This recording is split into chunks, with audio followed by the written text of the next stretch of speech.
विभिन्न गाँव में और पंचायतों में जा रहा हूँ, तमाम महिलाएं, नौजवान, गार्जियन का बेतहाशा मेरा साथ सम्मान हमको मिल रहा है। सभी लोग आए, आप सभी को धन्यवाद। और आपके जितने भी व्यूअर हैं सभी को नमस्कार। और आपके जितने भी और भी व्यूअर जो सारे देख रहे हैं, आप सभी को छठ की हार्दिक शुभकामनाएं मेरे तरफ से। आज बुलाने का मेरा मकसद है कि बात सही है, मैं निर्दलीय चुनाव लड़ रहा हूं और लगातार जनसंपर्क अभियान में हूं और विभिन्न गांव में और पंचायतों में जा रहा हूं। तमाम महिलाएं, नौजवान, गार्जियन का बेतहाशा मेरा साथ सम्मान हमको मिल रहा है। तो आज हम लोग अपना मैनिफेस्टो जो हम लोग अगर निर्दलीय जीतते हैं, जनता यहाँ की अगर मुझे मदद करती है, अगर हम जीतते हैं मजबूती से, अगर हमें मान सम्मान मिलता है, तो मैनिफेस्टो जो है कुछ आप लोगों के बीच में क्या हम करेंगे जीतने के बाद वो रखना चाहते हैं। ठीक है, इसीलिए आप लोग को हम लोग बुलाए हैं। रवि जी, उससे पहले आप चुनाव चिन्ह बता दीजिए। चुनाव मैनिफेस्टो भी बता रहे हैं, चुनाव चिन्ह, ये दो चीज़ है मेरा, बता रहे हैं। तो सबसे पहले मैनिफेस्टो पर हम लोग बात कर लेते हैं, फिर चुनाव चिन्ह भी अपना हम बताएंगे। लेकिन चूँकि देखिए मेरा ये सोच है कि पहले काम हम लोग गिनाएं, उसके बाद हम बताएं किस पे वोट देना है। काम पहले बहुत जरूरी है बनियापुर विधानसभा के लिए। रवि जी, लगातार जो भी प्रत्याशी है, जो भी लोग लाते हैं, जब चुनाव आता है तो वादे करते हैं और भूल जाते हैं। आप निर्दलीय होते हुए भी मैनिफेस्टो ला रहे हैं, ये कितने बड़ी बात आप देख रहे हैं? देखिए, बड़ी बात नहीं है। अगर हम चुनाव लड़ रहे हैं तो कहीं ना कहीं हम क्या करेंगे ये जनता को कहीं ना कहीं बताना पड़ेगा। महिलाओं के लिए क्या करेंगे, नौजवानों के लिए क्या करेंगे, रोजगार के लिए क्या करेंगे, शिक्षा स्वास्थ्य के लिए क्या करेंगे, ये सब चीज़ अगर आप लोग नहीं बताएंगे तो फिर जनता कैसे विश्वास करेगी। तो ये बहुत ज़रूरी है हम लोग के लिए। तो सबसे पहले हम शुरुआत करते हैं। देखिए, स्वास्थ्य, शिक्षा, रोजगार बहुत ज़रूरी है, बात सही है आपका। तो स्वास्थ्य, शिक्षा, रोजगार के लिए हम लोग अपना मैनिफेस्टो बनाए हुए हैं, जिसको आप लोग के बीच हम रखना चाहते हैं। देखिए, स्वास्थ्य के लिए हम लोग हर एक पंचायत स्तर पर एक एम्बुलेंस देने का काम करेंगे। देखिए, और एक चीज़ मैं बता देना चाहता हूँ कि हम लोग बहुत बड़ा बड़ा घोषणा नहीं करेंगे कि मेडिकल कॉलेज बनवा देंगे, ठीक है, हाँ, लाखों लोगों का नौकरी दिला देंगे, ये नहीं कहेंगे। लेकिन जो विधानसभा में हम लोग लड़ रहे हैं, जितना पावर ताकत है मेरे पास, अगर हम जीतेंगे तो उससे 4 गुना 5 गुना जरूर जनता के लिए हम लोग काम करेंगे। हर एक पंचायत स्तर पर एक एम्बुलेंस का हम लोग व्यवस्था करेंगे, जो निःशुल्क, जो भी गरीब परिवार है, मैं देखता हूँ कि मैंने गाड़ी के कमी के कारण, ठीक है ना, जाने के कमी के कारण बहुत सारे महिलाओं का जो है कि देहांत हो जाता है। बहुत गरीब जो है महिला है, उनके पास पैसा नहीं है, उनके लिए निःशुल्क हम लोग एम्बुलेंस हर पंचायत में लाएंगे, जो प्रखंड से लेके, ठीक है, जिला तक निःशुल्क ले जाने का काम करेगी। जो भी डिलीवरी होगा, जैसे बहुत गरीब महिलाएँ हैं जिनके परिवार में जो है कि लोग बाहर हैं, वो मान लीजिए कि नहीं जा पाते हैं, बहुत लोगों को आसपास उन लोगों को बहुत दिक्कत हो जाता है जाने में, उसके लिए हम लोग एम्बुलेंस का व्यवस्था करेंगे। दूसरा चीज़ हम लोग का ये है कि महिलाएं, बुजुर्ग, जिसके घर परिवार में जो बहुत लोग बाहर कमा रहा है, उनको नंबर लगाने तक का व्यवस्था नहीं हो पाता है कि पटना कैसे नंबर लगाएं, छपरा कैसे नंबर लगाएं, बनियापुर में किसी डॉक्टर को दिखाएं। तो एक कमेटी हम लोग बनाएंगे इसके लिए छपरा नंबर लगाना हो कितने भी बड़े डॉक्टर के पास, पटना नंबर लगाना हो कितने भी बड़े डॉक्टर के पास, हम लोग अपने कमेटी के माध्यम से कराएंगे। सिर्फ एक फ़ोन कॉल पर हम लोग फ़ोन कॉल जो है कि फ़ोन नंबर अपना जारी करेंगे, उसके माध्यम से जो भी गरीब महिलाएं, नौजवान, बुजुर्ग जो भी है, एक फ़ोन कॉल करेंगे हम लोग को, तो हम लोग पटना से लेकर छपरा तक नंबर लगाएंगे। और ये भी हम बता देना चाहते हैं कि अगर हम लोग जीतते हैं तो हम लोग पटना में पूरे महिलाओं के लिए खाने पीने, रहने का, गरीब महिलाओं के लिए व्यवस्था करेंगे कि वहाँ रह कर खा पी के उनको दिखाने का भी व्यवस्था हम लोग कमेटी के माध्यम से किया जाएगा। और बनियापुर विधानसभा में जो अस्पताल हैं, जहां लोग जाता है दवा नहीं मिलता है, अस्पताल है जाता है साफ़ सफाई नहीं मिलता है, तो वो जो भी अस्पताल बना हुआ है उसको हम लोग सुचारू रूप से कराने के लिए भी हम लोग कोई कमेटी बनाएंगे। जो कमेटी का सिर्फ यही काम रहेगा कि सिर्फ जाके वहाँ जो भी मरीज जा रहे हैं दवा वहाँ उपलब्ध हो सके, वहाँ डॉक्टर देख सके, उसके लिए कमेटी बना के, वो कमेटी मेरा 24 घंटा कार्यरत रहेगा। और बनियापुर विधानसभा के लिए विधानसभा में मैं मांग करूँगा कि 500 बेड का अस्पताल जो है कि बनियापुर विधानसभा में होना चाहिए, कि जो छपरा नहीं जाना पड़े, उसमें एक्सरे हो, उसमें और भी आधुनिक जो भी मेडिकल सुविधाएं होती हैं वो उपलब्ध हो, उसके लिए हम लोग मांग करेंगे। अब हम लोग आ जा रहे हैं शिक्षा के स्तर पर। देखिए, शिक्षा के लिए कहीं ना कहीं हम लोग को छपरा पढ़ने जाना पड़ता है। हम तो देखते हैं कि जो ग्रेजुएशन है कभी 3 साल, कभी 5 साल, कभी 6 साल हो जाता है। तो हम यहाँ पे जो है कि जेपी यूनिवर्सिटी में 3 साल में हो जाए, उसके लिए विधानसभा में भी आवाज़ उठाएंगे, क्योंकि छपरा जिला में ही बनियापुर पड़ता है।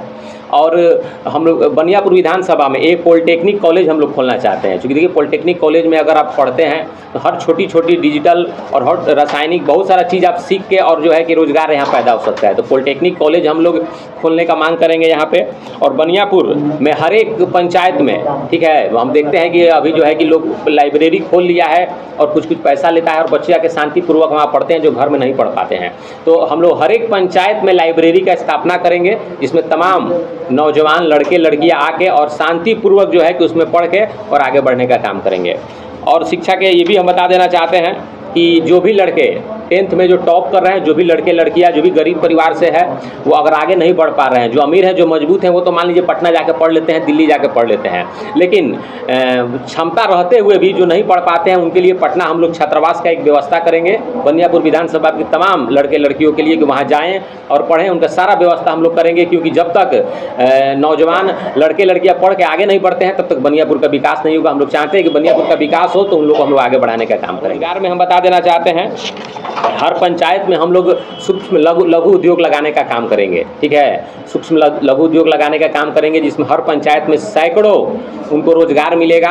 अगर वो सैकड़ों कहीं ना कहीं रोजगार अगर उनको मिलता है तो अपने घर परिवार के साथ सुखी रह सकें। रोजगार एक बहुत बड़ा समस्या है, इसलिए सूक्ष्म लघु उद्योग हम लोग लगाएंगे। इस पर हम लोग का टीम का काम चल रहा है कि हर पंचायत में कैसे लगाना है, वो हम लोग काम चल रहा है। आने वाले समय में आपको हम लोग बताने का काम करेंगे।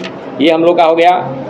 और देखिए खेल मैदान भी आजकल होना चाहिए। अब खेल मैदान के लिए यहाँ से छपरा हम लोग राजेंद्र स्टेडियम में तो नहीं जाएंगे, तो यहाँ पर साफ सुथरा एक खेल मैदान का हम लोग निर्माण कराएंगे कि जो भी लोग हैं, मैं तो देखता हूँ कि शहर में अमीर लोग रहते हैं, खा लेते हैं और पूरा एकदम मोटे हो जाते हैं और पार्क में टहलते हैं ना जी, वहाँ दौड़ते हैं। लेकिन हम लोग यहाँ पर जो है कि 2 खेल मैदान बनवाएंगे, एक मसरक प्रखंड में बनवाएंगे, एक बनियापुर में बनवाएंगे कि जो भी लोग दौड़ना चाहते हैं, जो भी लोग खेलना चाहते हैं, जो भी लोग सुबह में टहलना चाहते हैं, थोड़ा सुबह में ऑक्सीजन भी बढ़िया मिलता है, थोड़ा शांति भी होता है, ठीक है, तो उसके लिए हम लोग 2 प्रखंड में खेल मैदान बनाने का काम करेंगे। और एक बात हम बोल देना चाहते हैं आप सभी से, देखिए हम जो भी बात बोल रहे हैं वो 1-2 बात नहीं है, वो 10 बात है और ये मजबूत बात आप लोगों के बीच में रख रहे हैं। क्योंकि देखिए बड़े बड़े नेता आएंगे तो कहेंगे कि हम लोग 50 करोड़ दे देंगे, मेडिकल कॉलेज खोल देंगे, लेकिन हम ये छोटे छोटे बात कह रहे हैं उसको हम लोग एकदम विश्वास करिए कि हम लोग ज़मीन पर उतार के दिखाएंगे। और जो भी गरीब बच्चियाँ हैं, जो भी गरीब बच्चियाँ मैं देखता हूँ, गरीब लोगों का शादी होता है तो दहेज के लिए परेशान हो जाता है लोग, बात समझ रहे हैं, दहेज तो ना देना चाहिए। लेकिन फिर भी मैं ये कहता हूँ कि अगर मैं विधायक बनता हूँ तो जो गरीब परिवार की जो भी लड़की का शादी होगा उसको 50,000 रुपया हम जो है कि अपने जो हमको मिलता है तनख्वाह जो मिलेगा उसमें से हम लोग 50,000 रुपया हर एक गरीब लड़कियों का हर साल कम से कम सैकड़ों गरीब लड़कियों का शादी कराने का काम करेंगे। जो 50,000 रुपया हमको उन परिवार वालों को सहायता के रूप में हम लोग देंगे। यही मेरा भी तत्काल मैनिफेस्टो है। और भी कुछ आने वाले समय में हम लोग कुछ लोकल मैनिफेस्टो बताएंगे।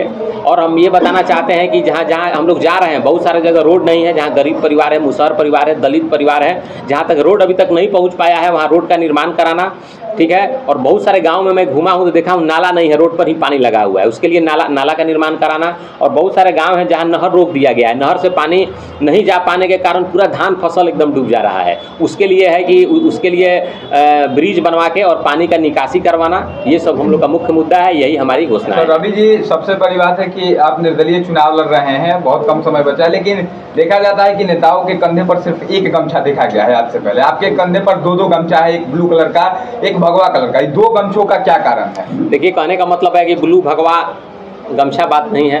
बात यह है कि हम चाहते हैं कि सब जिसको लोग मानता है, जैसे SC ST लोग ब्लू गमछा लोग मानता है लोग, ठीक है, भगवा गमछा भी और समाज मानता है, तो हम लोग सब समाज को लेके चलना चाहते हैं। इसलिए हम लोग 2 गमछा लिए हुए हैं। सबको मिला जुला के, कहीं ना पिछड़ा समाज, SC ST, सबके सवर्ण समाज में भी जो गरीब लोग हैं सबको हम लोग मिला जुला के चलना चाहते हैं। मिला जुला के चलने से ही विकास होता है।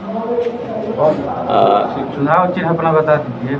ये बात तो हम लोग बता दिए हैं, जो घोषणा करना था आप लोग के बीच में रख दिए हैं, बहुत लंबा हो गया है। लेकिन चूंकि देखिए घोषणा अगर अपना सारे बातें जनता के बीच में आप लोग के माध्यम से हम लोग नहीं रखेंगे तो फिर चुनाव में जो है मजबूती हम लोग नहीं मिलेगी। लड़ाई किससे है रवि कुशवाहा जी की, महागठबंधन से या फिर NDA से? देखिए, लड़ाई तो कहने का मतलब है कि हम किसी से अपना लड़ाई नहीं मानते हैं और ये भी नहीं कर रहे हैं कि एकदम हम जीतने ही जा रहे हैं। हम जनता के बीच हाथ जोड़ के अपनी बातों को रख रहे हैं। अब जनता डिसाइड करेगी कि कौन जीतता है और कौन हारता है। जनता का जो आदेश मिलता है, जनता का जो सम्मान मिलता है, वही सबसे बड़ा होता है।